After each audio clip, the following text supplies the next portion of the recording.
Welcome back, everybody. Well, it's starting to get a little cooler, so let's try to get some heat put in this place.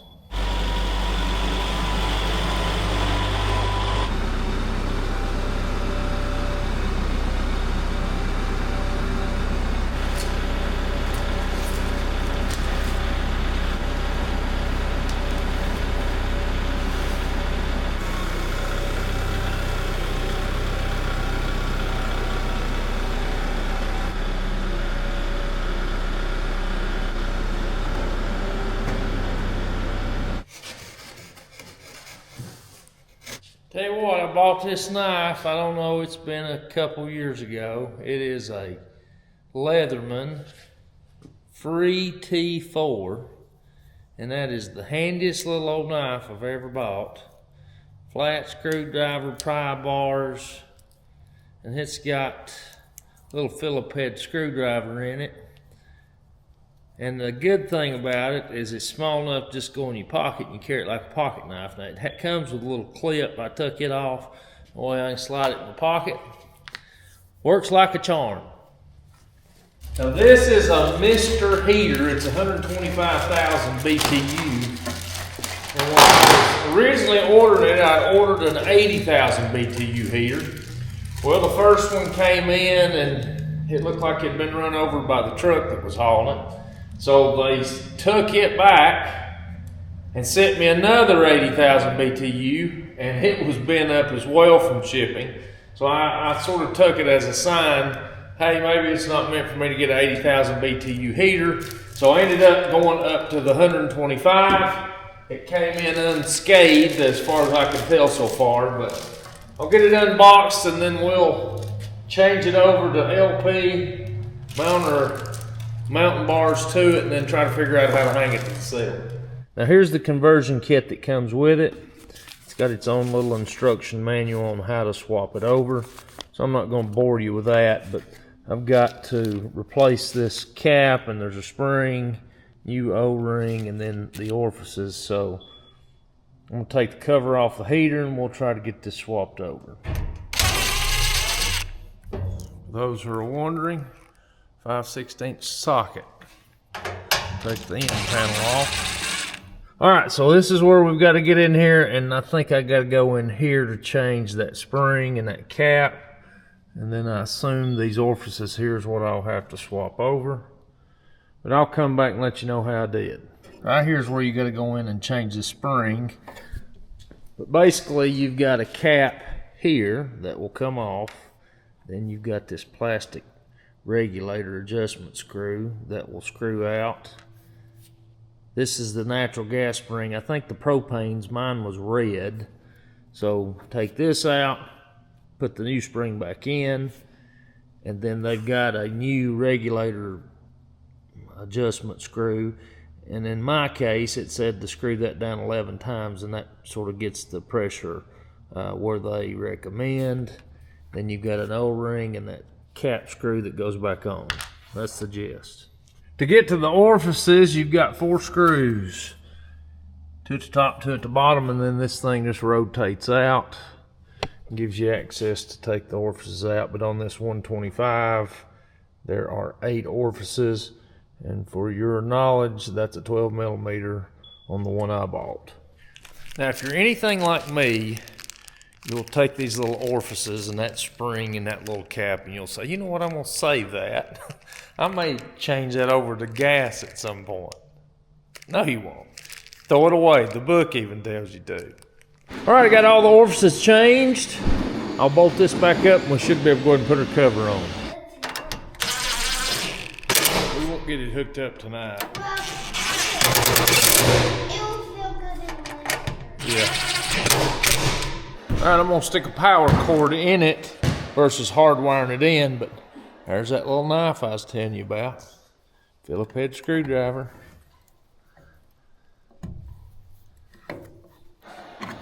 Saves the day again.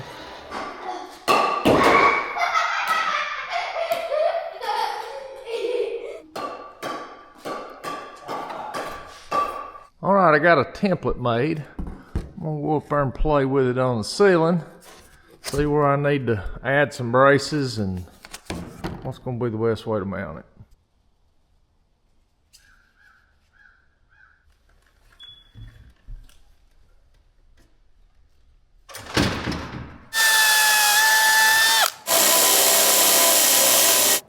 right, this is what we're going for.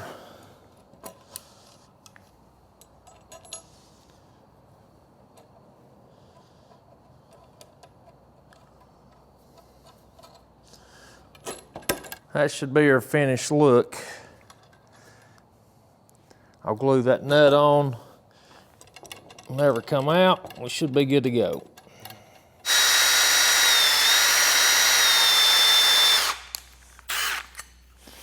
I left that little brad where I cut it off, so there'll be a little insurance on my nut wanting to back off, but we'll glue those babies on. I don't think they'll go anywhere.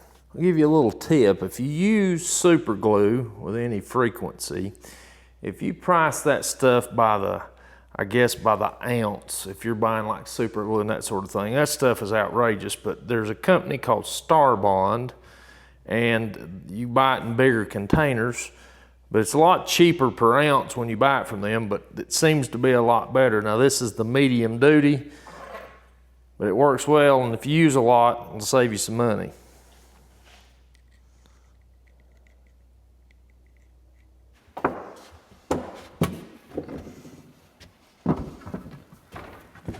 Lined up with you, Mark.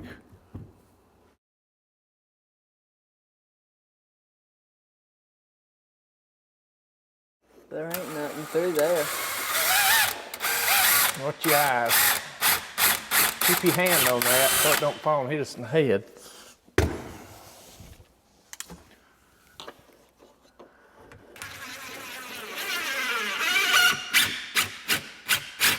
Now I know good and well there is a truss there.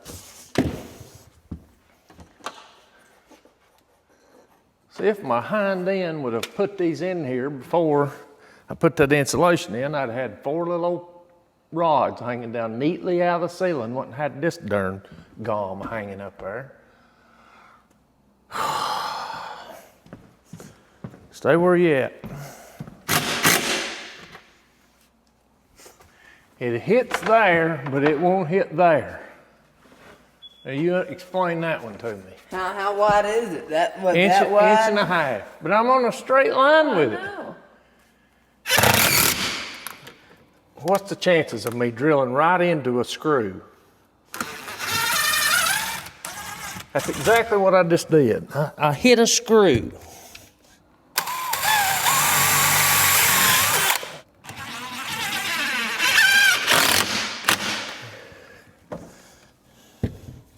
We're batting 1,000 on this, Brantley.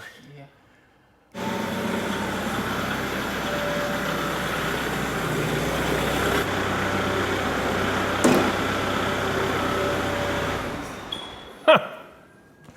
It's far enough.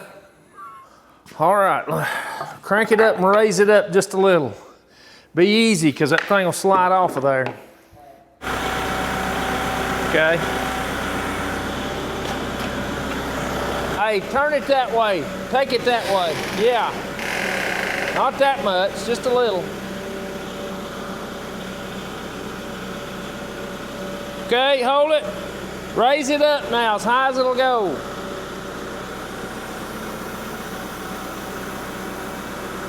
High as it'll go. Easy. Is that it? Golly, bum, we ain't even close. Hey, Brantley. Go get your mama.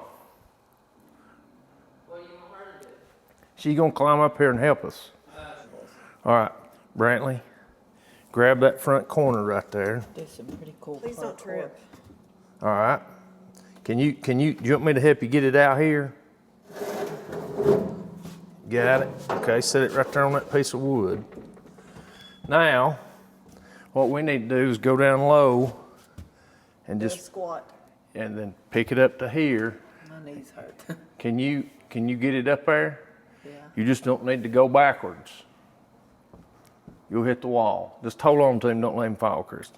When we get it up there, you put the nuts on it. Yeah. All right, turn him loose. All right, now, let me get my feet under me. Can you get under it? Can you get it up high enough? Yeah. All right, it's going in the second slot. Can you, is it in a slot? I got it. This front. Brantley's side is, but your side isn't. Travis. Okay, what's it need to do? Okay, now they are. Okay. As long as you get it started. Well, now for the fun part, I get to climb up there and mark out a hole where my exhaust pipe's going to come through and cut that out. So I've already been up there with my foam rubber, holding on with every inch of me to keep them sliding off the roof. So this is going to be entertaining. I don't know that you'll get to come along for this one. I'm trying to keep them falling off on my head.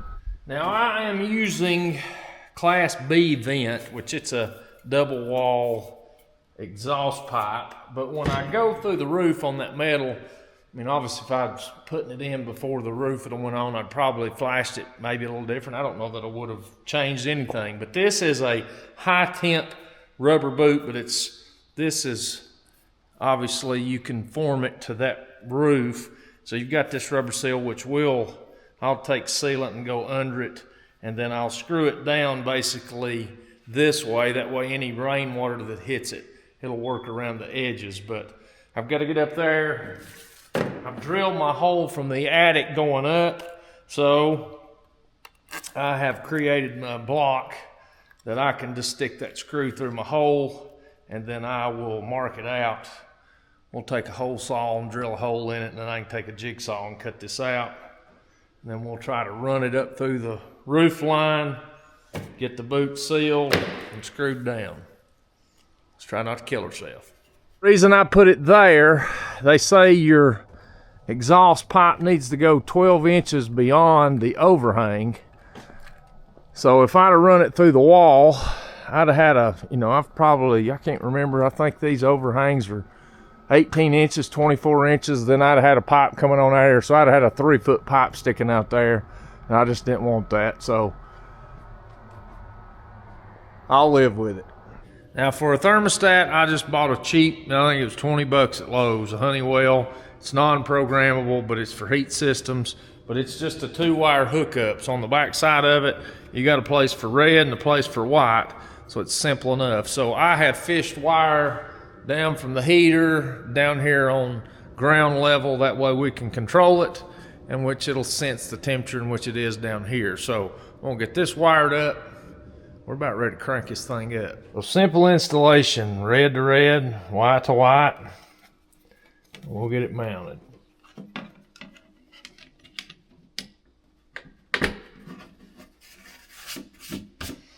Now I use the B vent, so it's a double wall vent, but up in my attic where that insulation, I've got it 14, 15 inches deep. And so I just don't like the idea of that insulation, falling down against the outside of that exhaust pipe. So what I've done is bought just a 6-inch piece of ductwork.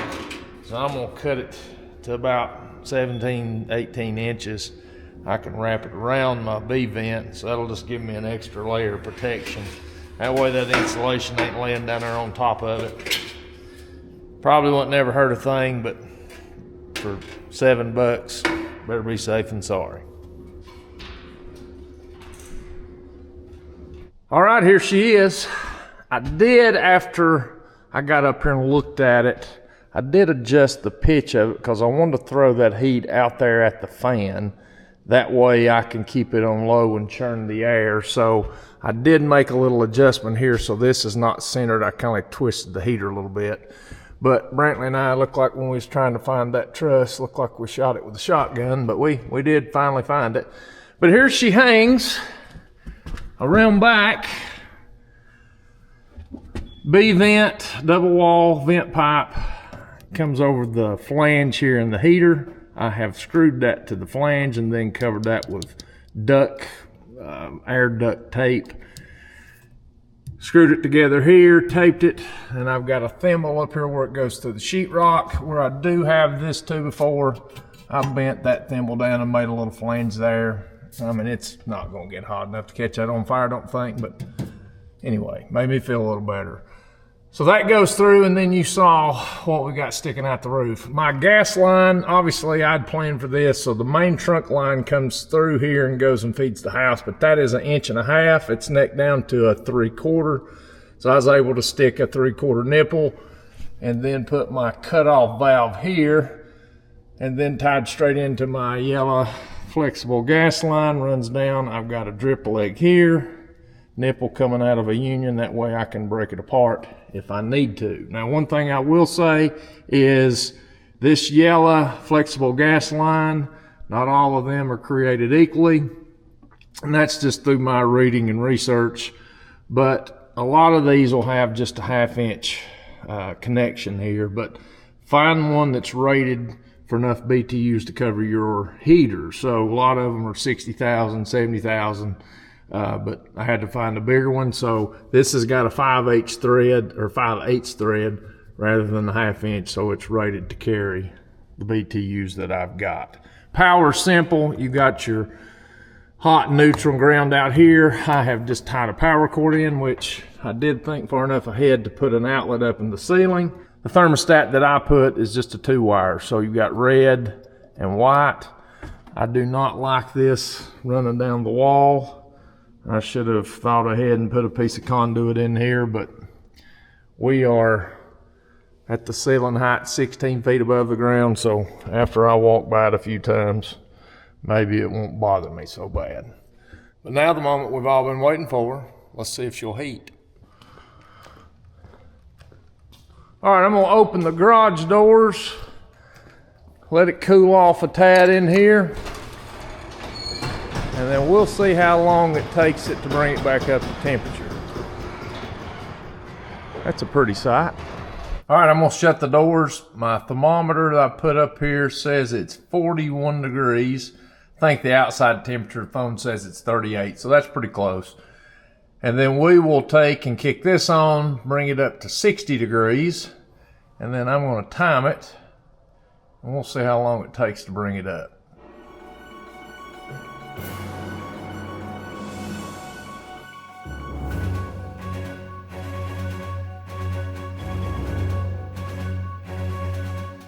Well, I'm going to call it at 35 minutes to bring it from 41 in here up to 60.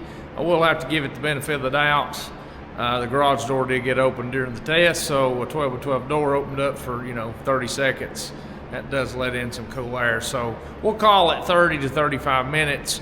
But this building's insulated pretty well. I've got an inch of spray foam and then R19 inside of that on the walls, and then I've got R38 up in the attic, so it's pretty tight. But the building's 40 by 50, but the thing it gets, you got a 16-foot ceiling, so there's a lot of area in here to heat. I'll be quiet for a minute, but you can listen. The sound on it's manageable. It's not atrocious by any means, but just standing right here where I'm at, and we're halfway of the garage almost, and I can really feel the heat hitting me. So as for the heater, it works well. I'm pleased with it. My little analog thermostat, I'm leaving it running. It's still set on 60. Thermostat made 60, so I'm going to see how far it has to go before it cuts off and I can play with it. I'd probably put a digital screen, may even put it to where you could program it, but we'll probably leave this in here around, when it gets cold, 55 degrees. We've got the laundry out here, so that way it's not cold for that, but if the boys get here shooting basketball or doing whatever, playing ping pong in the wintertime, keep it 55 degrees, 60 degrees, and it'll be plenty, and if we need to warm it up, we can. But for the installation, the heater itself is not bad. The working components of it to get the gas line, to get the thermostat, to get the electricity. The vent can be a little bit aggravating because you're going through an exterior surface. If I was putting this up in an unfinished garage, would have been a lot less hassle, but me in here wanting to try to keep it neat and look, pretty decent, but having to go up through that attic, through that insulation, and then, go out the roof is a pain in the rear. But I should have my butt kicked for not putting that in prior to that insulation going in. It'd have been a lot easier. But as for the heater, not that bad to hang, and the working components of it seem to be satisfactory. But I will tell you one other thing. This is what I used on my gas line connections, Rector Seal, True Blue. I use this on water pipe, and obviously I've used it here on this gas pipe, but I really like that stuff. It works well. It's blue. It's thin, so you kind of got to be careful not to put too much or it'll squeeze out and run off, but no leaks so far. Well, I think that's gonna wrap this one up. I will give the Mr. Heater Big Maxx, well, it just cut off. Let's see how far our thermostats are off.